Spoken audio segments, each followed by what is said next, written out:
back, everyone. Today we're going to be talking about the new 2021 Dune movie. I apologize. My glasses broke this week, so I have my spares on right now, and hoping to get my either a new pair or my old ones fixed. But let's get into it. Um, Without going into spoilers, I just want to start off by saying that if you're looking out for a recommendation that's a little difficult for this movie, there's definitely some really good elements about it. I think that I actually found the pacing quite nice, but I'm also a fan of longer stories. So with that, the pacing, I could see some people saying slow. This is like a 2.5 hour movie, and it is told in a way I found to let the characters breathe and build these world building elements and these character moments that we might not get in a faster paced movie. But some people might not like that. So if you're looking for, I would say, a bit of a slower burn, this might be a movie you want to watch. But if you're looking for something a little bit more action packed and fast paced, probably not for you. With that being said, I feel like that's all I can really say without going into spoilers. So I'm going to start going into spoilers now. Okay. So this movie is 2.5 hours long, and this, if you've watched it, you know that this is basically part one of two parts. Now, I haven't read the Dune books, so I don't have any prior perception that I'm bringing into this. I'm just going off of the movie. I have not seen the 1980s version of the movie. I've only seen this version of the movie. I've heard about Dune. I have a general idea what it's about, but I've not read the book, and I don't know. I have almost no prior knowledge to coming into this. I personally found this movie enjoyable. It is slow, but I don't find that to be bad. But I also read these long epic fantasies and stuff like that I personally enjoy. But judging by what I've seen of like how long the Dune book is, breaking it up into two parts does not surprise me. When I think about large books like this getting produced into movies, I'm always worried about how are you going to tell this story in 2 hours?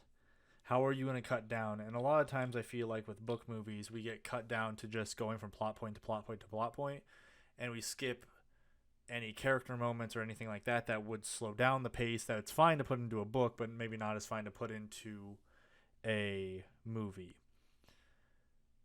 Now, with that being said, with the recent releases of book to TV show, I found that TV show is definitely the place to put a book. I think that since in a TV show you can usually run a 6+ hours or even longer depending on how long your season is and how long you're allowed to do your episodes. You can do a much better job of telling a big story like this and breaking it up and not skipping over those points.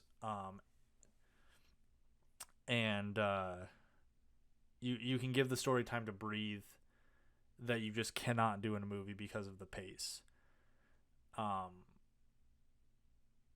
And from what I read briefly after this, seeing if there was going to be a part two, originally apparently the director wanted to film this in two parts. And like two parts together, and I believe he was stopped from doing that, and it's not confirmed that there'll be a part two yet. It kind of depends on this first movie, but I feel like that would have been the way to go. I think that's definitely the way to do it. And what I would have done is, I feel like if you release the first one and you give maybe 3 to 6 months of breathing room, I would say even just 3 months nowadays, because I feel like people are a bit more, like movies come out just a bit faster, and I find that I feel like that 3 to 6 months would be enough time to build the hype for it, that you would get the most benefit without losing that press and attention to it. But obviously that's not going to happen, because if they have not recorded the second part yet, Then they've got to do all the shooting and stuff for that. So we're probably looking at a couple years. In that sense, that is for me a huge critique because um, since I'm in spoiler section, the movie basically ends at what I would call, again, I haven't read the book, but it definitely feels like a midway point. We haven't tied up most of the big plot points. We've just met some of the Freeman tribes in the desert, and there is the Fremen tribes. Um, so there's this sense that we are in the middle of rising action. If you know the traditional story structure, we're like in the middle of this rising action moment when it cuts.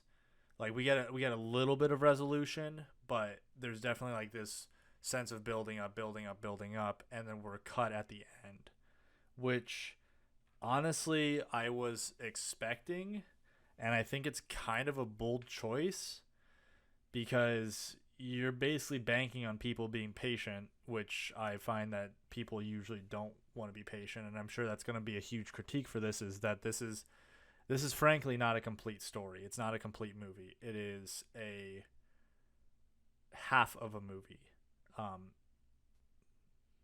so I think that honestly, the studio basically not allowing this to be recorded or like filmed together and be allow those two parts to come at least close together is them shooting themselves in the foot. Frankly, I think it's going to make a lot of people upset, and I think justifiably so. Now, I personally found like again, I said I really liked I actually really enjoyed the pacing of this, and I found that the character, the time for characters to breathe and stuff gave it a little bit more. I thought the acting was really good. I thought the special effects were really good. I thought the use of the visions as in the visual sense and like this build up was what I would expect from a book like this. And I've heard Dune can be a little trippy, so I kind of I enjoyed that as a visual experience. But again, not not a full story. Um, Another critique I want to bring up. I mean, this book was published. I had to look this up while I was watching the movie. This book is published in 1960. Was published in 1965. Um, and I've seen this critique online even before I watched this movie, and I kind of figured it just by judging by the trailers. But there is this element of white savior, like, and I think that criticism is fair.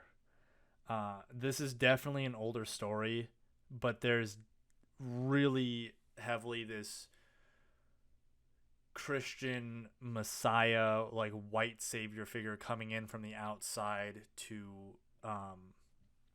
help these people of color.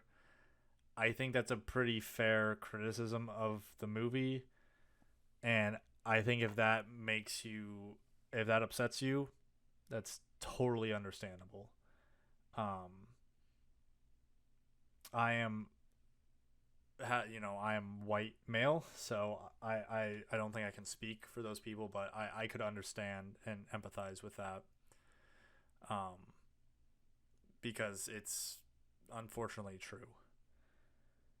But again, not justifying it or anything. Like we've obviously, you know, we're what close to 6 decades past the publication of this book, so I I think that keeping that in mind, that this is definitely one of those stories that that before that was in the public consciousness that this was released. So it's a good criticism, but I'm also trying to keep in perspective when it was published and a little bit about that. And I'm again, this isn't a complete story, so and I'm probably gonna read the book at some point, and I'll review it on the channel when I get to that. It's on my list. It's been on my list for a while. It's just I have other things that generally bump their way up, and so it kind of gets just pushed down a little bit. But I'm interested to see how they play with this trope of the white savior, because I think that can make or break the story quite a bit. Right now it feels very much following that line, of like the chosen white man from outside coming in, and I'm really interested to know if they twist that in any way or they play with that. And I think that's really what's gonna bring home that point. Again, not a complete story, so it's really hard to judge. Uh, I mean, other than that, I mean, those are like the big things. The big things are like it's not really a full story. It's half a story, and um, the white savior issues of, I'm assuming, the source text as well. I had a good time watching it overall. I thought it was interesting, and I like the premise. I have always seen, like, just from hearing about Dune, like me not reading it up to this point has nothing to say with the book. It has been interesting to me. It's why it's on my list. It's just I've got a lot of stuff I read, and I usually tend to stick more towards strict fantasy, and this falls more into like science fiction, science fantasy. So I just have never made that bridge, but I probably will at some point in the nearish future, as soon as I get done with a bunch of other stuff that I need to read and review and watch, because there's a bunch of stuff coming out soon. So, yeah, I think that's it. I mean, this is a 2.5 hour movie, so I don't have a whole lot to say. But let me know what you guys think. Maybe some of you, if you've read the book, you have a wildly different opinion than I do. Maybe, maybe if you've only seen the movie, you've also got a wildly different opinion, and you're not, you really liked it or really didn't like it. I'm interested to know what people are thinking about this, because I think it's going to be a little contentious at first until they release a part two. If they release a part two, which I'm feel like I wouldn't be surprised that they do a part two. So, but that's gonna be it. So I hope we get to talk about this a little bit, and I'll see everyone next time.